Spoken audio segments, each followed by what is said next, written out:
Les agriculteurs sont les premiers acteurs dans la maîtrise de l'environnement. Depuis 20 ans, ils ont pris la mesure de cet enjeu dans leurs investissements et dans leurs pratiques. Le Finistère est un département exemplaire avec 70% de ses masses d'eau en bon, voire très bon état écologique. Et pourtant, à l'image de la révision du programme d'action directive nitrate, les exigences sont de plus en plus fortes et toujours plus fortes dans notre pays. Dès le mois de février, la FRSEA et les FDSEA avaient exigé de l'administration d'avoir un bilan sur les précédents programmes. Nous les attendons toujours.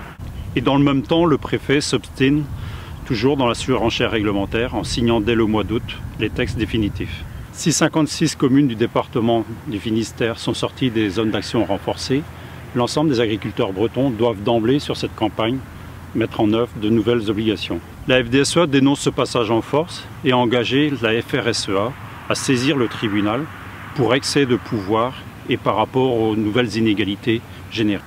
Sur le dossier phytosanitaire, la FDSEA a profité de la consultation sur le dossier Éco-Phyto 2 pour s'opposer à une augmentation des charges générées par une nouvelle taxe et pour demander une harmonisation des normes au niveau européen. Face à l'instabilité et aux incohérences réglementaires, il est urgent de construire une stratégie transversale qui prouve que l'agriculture est porteuse de solutions et d'innovations.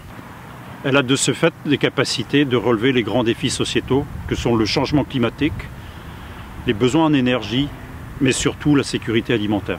Dans cette optique, la FDSEA et la Chambre d'agriculture de Bretagne ont créé en janvier 2018 l'association Allium pour l'Alliance des hommes et de la nature, pour mieux communiquer sur les services environnementaux rendus par les agriculteurs sur leur territoire. En septembre, Allium a porté au niveau régional et national sa vision des prestations de services environnementaux PSE. Réalisées par et pour les agriculteurs dans le cadre de contrats de droit privé, cela doit permettre de lier durablement enjeux environnementaux et activités économiques viables.